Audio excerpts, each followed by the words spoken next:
No jantar em família, minha irmã se levantou e disse: "Você não é mais da família." Sorri e aceitei. Eles achavam que eu era a ovelha negra da família. Simples, calada, invisível. Mas esqueceram de um detalhe. A conta bancária que todos usavam era alimentada por mim. Naquela noite, cancelei tudo. Delay. Meu nome é Carolina, tenho 34 anos e sempre fui a filha sem graça da família Almeida. Desde pequena, eu era a que não chamava a atenção, sem a beleza estonteante da minha irmã Camila, 2 anos mais nova, ou o carisma do meu irmão Rodrigo, o caçula adorado. Eu era a que passava despercebida nas fotos de família, aquela de quem ninguém lembrava de perguntar sobre o trabalho ou sobre como andava a vida. Enquanto crescia, meus pais investiram tudo em meus irmãos. Camila ganhou tratamento ortodôntico completo, aulas de balé, viagens internacionais para aprimorar o inglês. Rodrigo teve direito à escolinha de futebol particular, curso de oratória, notebook de última geração para os estudos. Para mim, sempre sobrava o básico, ou o "depois vemos isso". Aprendi cedo que precisaria conquistar minhas coisas sozinha. Com 18 anos, entrei na faculdade pública de administração. Ninguém apareceu na minha formatura. Coincidiu com uma apresentação de dança de Camila. Naquela noite, engoli as lágrimas e prometi para mim mesma. Um dia, eles perceberiam meu valor. Não pelo que eu aparentava ser, mas pelo que eu realmente era.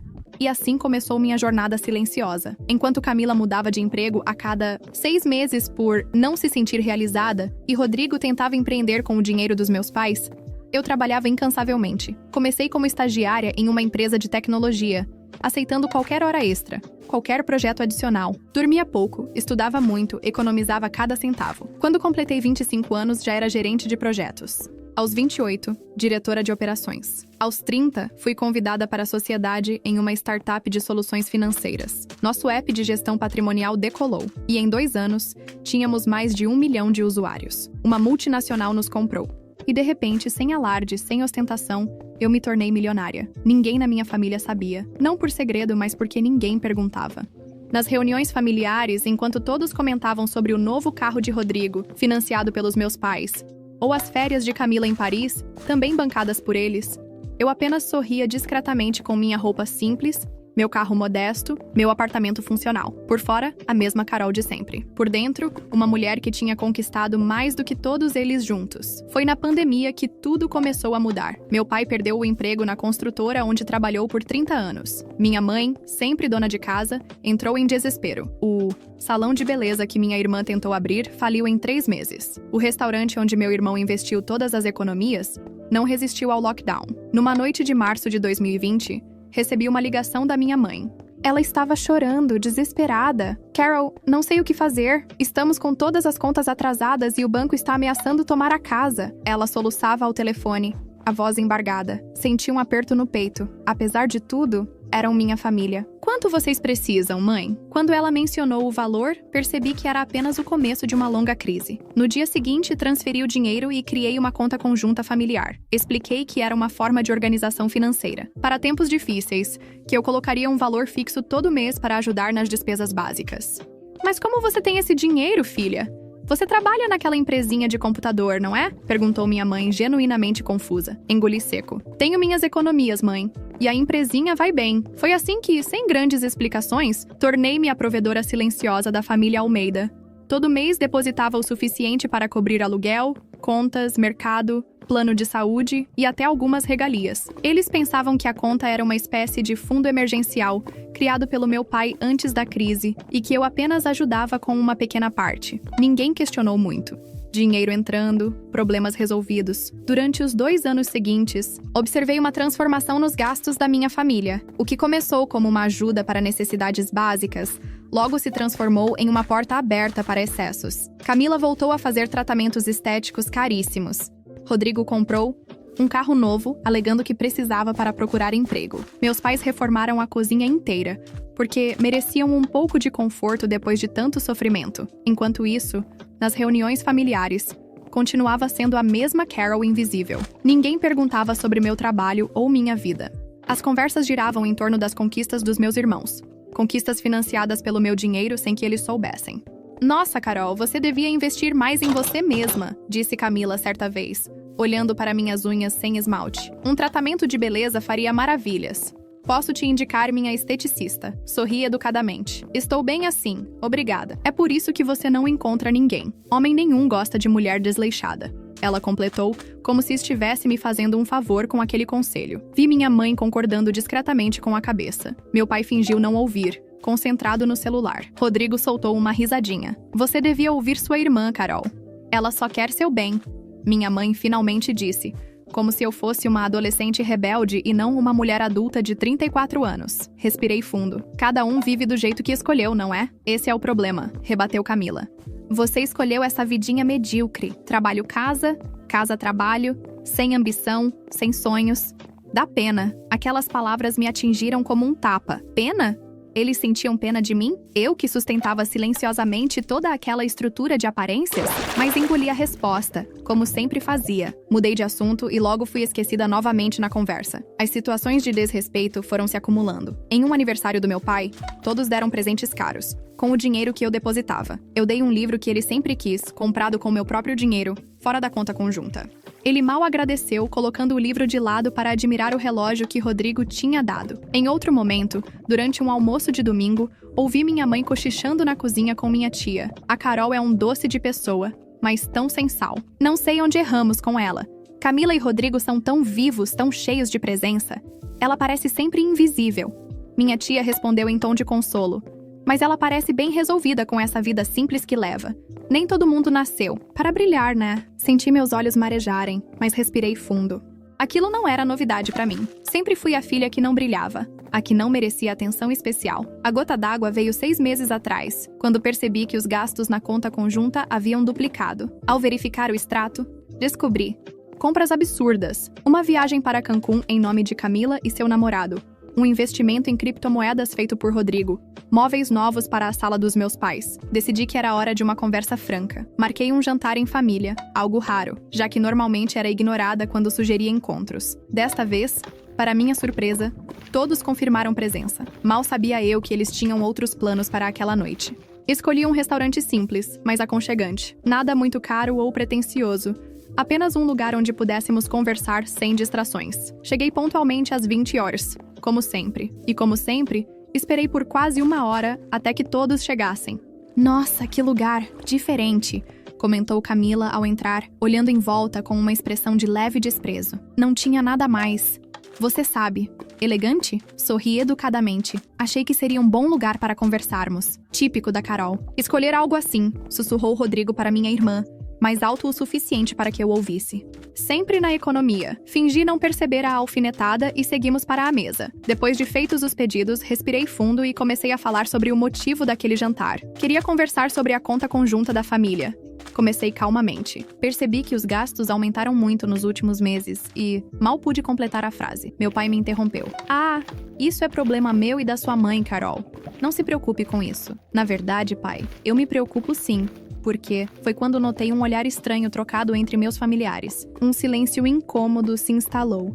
E percebi que algo estava errado. Muito errado. Camila pigarreou e ajeitou o cabelo. Seu tique nervoso desde a adolescência. Na verdade, Carol, já que você tocou no assunto de família, nós queríamos conversar com você também. Meu coração acelerou. Será que eles tinham descoberto? Será que finalmente alguém havia investigado a origem daquele dinheiro misterioso que entrava todo mês? Minha irmã continuou, com aquele sorriso forçado que ela sempre usava quando queria parecer simpática sem realmente ser. Nós temos conversado bastante. Sobre você. Sobre mim?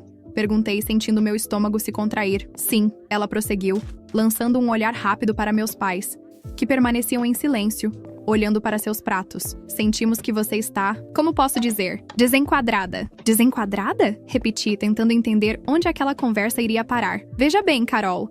Rodrigo interrompeu, assumindo seu tom de empresário que nunca conseguiu ser bem-sucedido. Nossa família tem uma certa imagem a zelar. Estamos todos tentando reconstruir nossas vidas após tempos difíceis.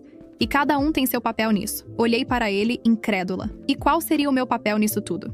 Foi quando Camila soltou a bomba. Esse é o problema, Carol. Você não tem um papel. Você é, como posso dizer, um peso morto. O silêncio que se seguiu foi ensurdecedor. Olhei para meus pais, esperando alguma defesa, alguma palavra de desaprovação pelo que acabara de ouvir. Nada. Minha mãe mantinha os olhos baixos, e meu pai fingia estar concentrado em cortar um pedaço de carne. Um peso morto? Repeti, a voz falhando ligeiramente. Não seja dramática. Camila revirou os olhos. Olhe para você mesma. 34 anos, solteira, sem vida social, roupas antiquadas, um trabalho medíocre. Você não evoluiu. Parece que parou, no tempo enquanto todos nós seguimos em frente. Senti meu rosto queimar. Aquelas palavras doíam mais do que qualquer tapa físico. E o que isso tem a ver com a conta conjunta? Consegui perguntar, mantendo a voz o mais controlada possível. Foi quando minha irmã se levantou, apoiando as mãos na mesa e inclinando-se ligeiramente na minha direção. Seus olhos fixos nos meus, ela disse com uma frieza que nunca vou esquecer. Nós conversamos. E achamos melhor você seguir sua vida. Você não faz mais parte da família. O restaurante continuava com seu burburinho habitual, garçons passavam, talheres tilintavam contra pratos. Mas para mim, tudo havia silenciado. Era como se o tempo tivesse parado naquele momento exato. Olhei ao redor da mesa. Rodrigo mantinha um sorriso de canto, como se aprovasse cada palavra dita por Camila. Minha mãe ainda não me encarava, mas seus dedos nervosos dobravam e desdobravam o guardanapo de pano. Meu pai, sempre o patriarca, o homem forte da família, apenas suspirou e disse baixinho: "É melhor assim, filha. Você nunca realmente se encaixou." Aquelas palavras vindas dele foram a estocada final. Senti algo se quebrar dentro de mim, não de tristeza, mas como um vidro estilhaçando. Claro, definitivo, irreparável. O mais surpreendente para mim mesma foi minha reação. Não chorei, não gritei, não implorei por explicações ou por uma chance de me defender. Apenas sorri. Um sorriso calmo, quase sereno, que pareceu desconcertá-los mais do que qualquer reação emotiva teria feito. Entendo. Respondi finalmente, dobrando meu guardanapo e colocando-o sobre a mesa. Se é assim que vocês se sentem, respeito a decisão. Camila pareceu momentaneamente confusa com minha aceitação pacífica. Talvez esperasse lágrimas, súplicas, uma cena. Rodrigo franziu o senho, desconfiado da minha reação contida. Então, você aceita? Minha mãe finalmente encontrou sua voz, parecendo genuinamente surpresa. Se é o que todos querem, quem sou eu para discordar? Respondi, ainda mantendo aquele sorriso enigmático. Afinal, vocês mesmos disseram. Nunca me encaixei realmente. Chamei o garçom, paguei minha parte da conta e me levantei. Olhei uma última vez para aqueles rostos familiares que naquele momento pareciam pertencer a completos estranhos. Tenham uma boa vida, disse simplesmente. E saí. O ar frio da noite me atingiu quando deixei o restaurante. Mas em vez de me sentir destruída, senti uma estranha libertação. Durante toda a vida busquei a aprovação daquela família, me diminuí para não ofuscar meus irmãos, me calei diante de insultos velados. E agora, ironicamente, eram eles que me libertavam daquelas correntes invisíveis. Entrei no meu carro, um modelo básico que escondia perfeitamente o fato de que eu poderia comprar a concessionária inteira, se quisesse.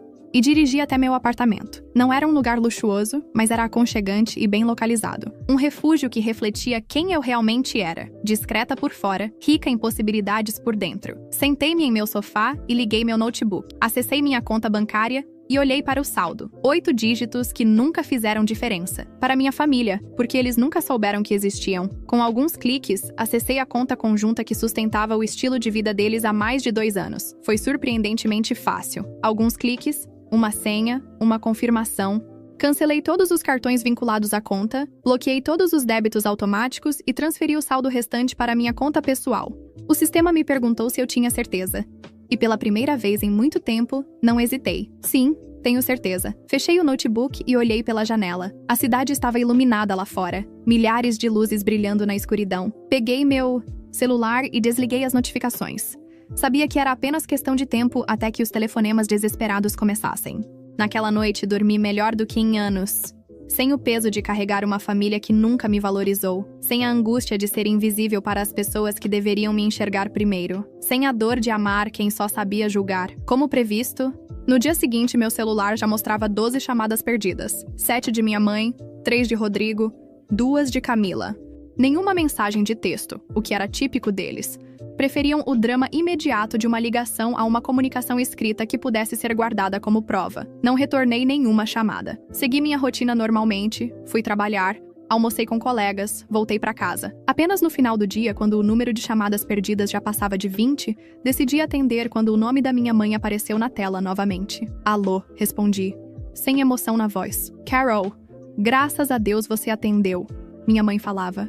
Apressadamente, quase sem respirar. Aconteceu algo terrível. A conta, filha, a conta conjunta. Não conseguimos acessar. Os cartões foram bloqueados, não tem dinheiro, o aluguel não foi pago. Seu pai está desesperado. Mantive o silêncio por alguns segundos, apenas ouvindo seus soluços do outro lado da linha. Carol, você está aí? Estou, mãe. Você sabe de alguma coisa? Você consegue entrar na conta? Precisamos resolver isso urgente. O gerente do banco disse que os cartões foram cancelados ontem à noite e... Eu cancelei, mãe. Interrompi, com uma calma que nem eu sabia que possuía. Silêncio do outro lado. O quê? O que você disse? Ela finalmente perguntou, a voz embargada. Eu disse que fui eu quem cancelou os cartões e encerrou a conta. Mas por quê? Como você pôde fazer isso? Você não tinha autorização para... Tinha sim, mãe. Interrompi novamente. A conta era minha. O dinheiro era meu. Outro silêncio. Este mais longo e pesado. Do que você está falando? Ela perguntou. A voz agora um sussurro incrédulo. Aquela conta que vocês usavam há mais de 2 anos? O dinheiro que aparecia misteriosamente todo mês, que pagava o aluguel, as contas, o plano de saúde, as viagens de Camila, os investimentos fracassados de Rodrigo? Era tudo meu, ela ofegou do outro lado da linha. Isso não é possível. Você não teria como. Tenho muito mais do que vocês imaginam, mãe. Sempre tive. Enquanto vocês estavam ocupados demais me julgando por ser simples e sem graça, eu construí a minha vida, minha carreira, meu patrimônio. Sem alarde, sem precisar que ninguém notasse. Carol, eu não entendo. Você está dizendo que... Estou dizendo que aquela empresinha de computador me tornou milionária.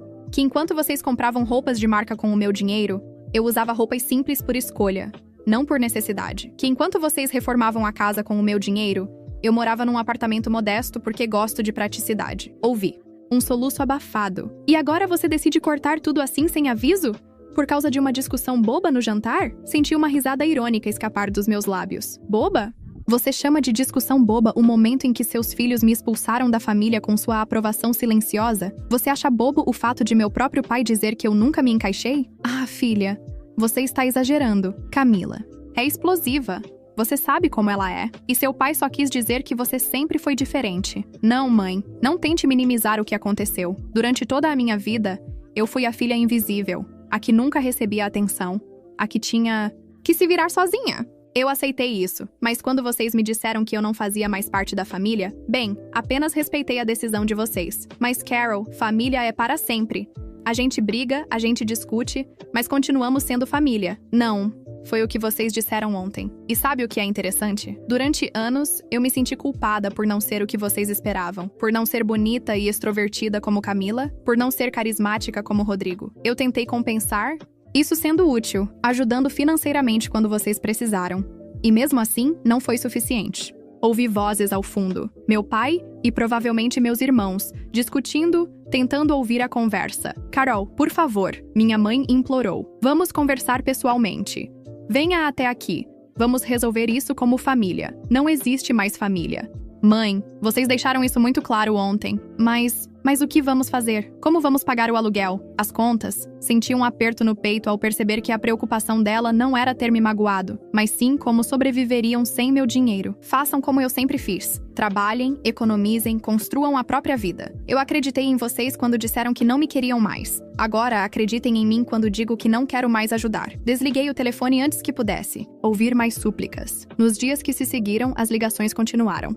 Mensagens começaram a chegar, primeiro de minha mãe, depois de Rodrigo, finalmente até de Camila. Todas com o mesmo tom desesperado, todas evitando assumir responsabilidade pelo que havia acontecido. Filha, por favor, reconsidere. Seu pai está passando mal de preocupação.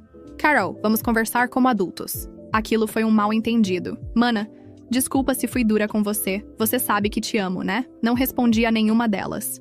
Não por vingança, mas porque finalmente havia entendido. Aquele amor era condicional. Eles me queriam de volta não pela pessoa que eu era, mas pelo dinheiro que eu representava. Uma semana depois, recebi uma visita inesperada no escritório. Rodrigo apareceu, visivelmente desconfortável por estar ali, olhando em volta como se estivesse pisando em território desconhecido.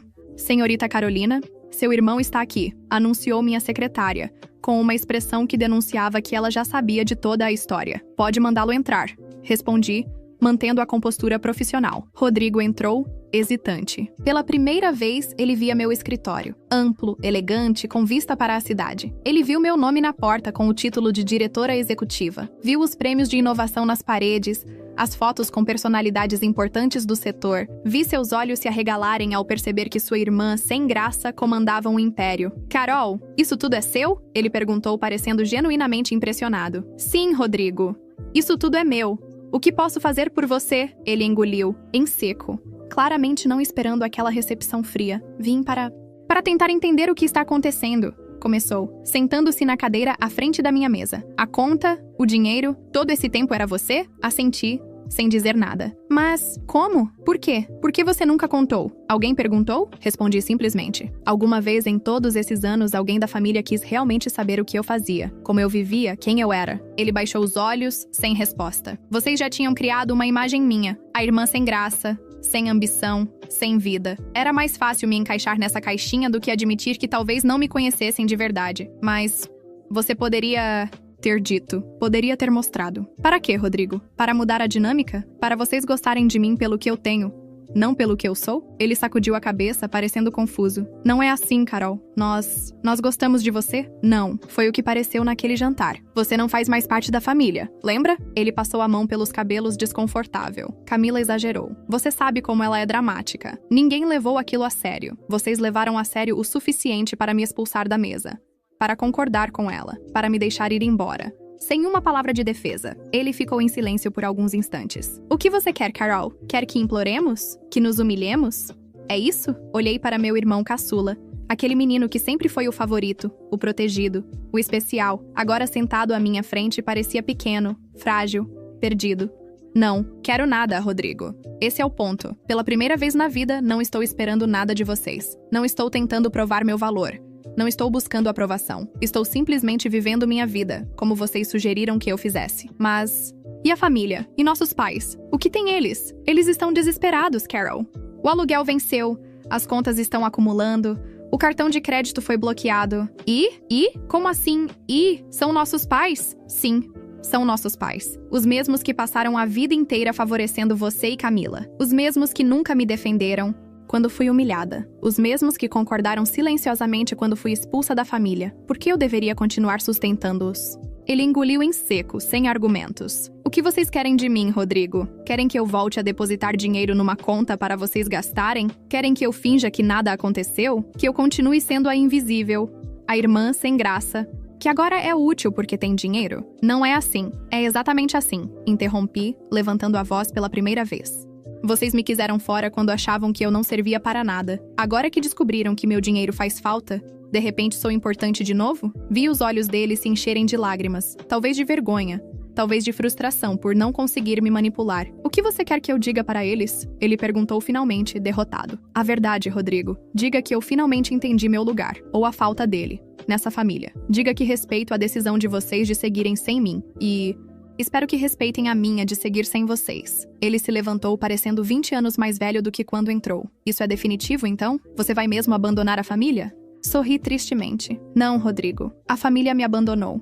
Eu só estou aceitando isso. Ele saiu sem dizer mais nada. E senti um misto de dor e alívio. Era o fim de um capítulo da minha vida. Um capítulo longo demais. Doloroso demais. Nas semanas que se seguiram, soube por conhecidos em comum que meus pais tiveram que vender o carro para pagar dívidas. Que Camila começou finalmente a trabalhar como recepcionista em uma clínica. Que Rodrigo estava mandando currículos pela primeira vez na vida. Parte de mim sentia pena. Outra parte, a mais forte, sabia que essa era exatamente a lição que eles precisavam aprender. A vida não é só aparências. E valor não se mede pelo que se mostra, mas pelo que se é. 6 meses se passaram desde aquela noite no restaurante. Soube por uma antiga amiga do bairro que meus pais tiveram que se mudar para um apartamento menor. Camila perdeu o emprego na clínica por faltar demais. Rodrigo conseguiu um trabalho como vendedor numa loja de eletrônicos. Ironicamente, vendendo produtos do tipo que minha empresa desenvolvia software. Uma tarde, cruzei com Camila num shopping. Ela me viu, hesitou, fez menção de se aproximar. Nossos olhares se encontraram por um instante. Eu sorri educadamente, como faria para qualquer conhecida distante. E segui meu caminho. Não havia mais raiva, nem dor. Apenas a certeza de que algumas pontes, uma vez quebradas, não devem ser reconstruídas. Meus pais envelheceram sem me conhecer de verdade. Meus irmãos seguiram suas vidas sem entender a lição. Eu floresci na minha solidão escolhida, cercada de pessoas que me valorizavam pelo que sou, não pelo que tenho ou aparento ter. Aprendi que família não é necessariamente aquela em que nascemos, mas aquela que nos aceita como somos, e que às vezes o silêncio é a resposta mais poderosa que podemos dar. Hoje, olho para trás sem arrependimentos. Aquele jantar em família, onde fui expulsa da mesa e da vida deles, foi, na verdade, o momento em que finalmente me libertei. Às vezes, é preciso perder tudo para descobrir o quanto já se tem. E quanto àqueles que me rejeitaram? Espero que tenham aprendido algo. Não por vingança, mas porque toda história tem uma lição. A minha foi: nunca julgue um livro pela capa, especialmente quando é esse livro que está pagando suas contas. Você já sentiu que sua simplicidade foi confundida com fraqueza? Compartilhe sua história.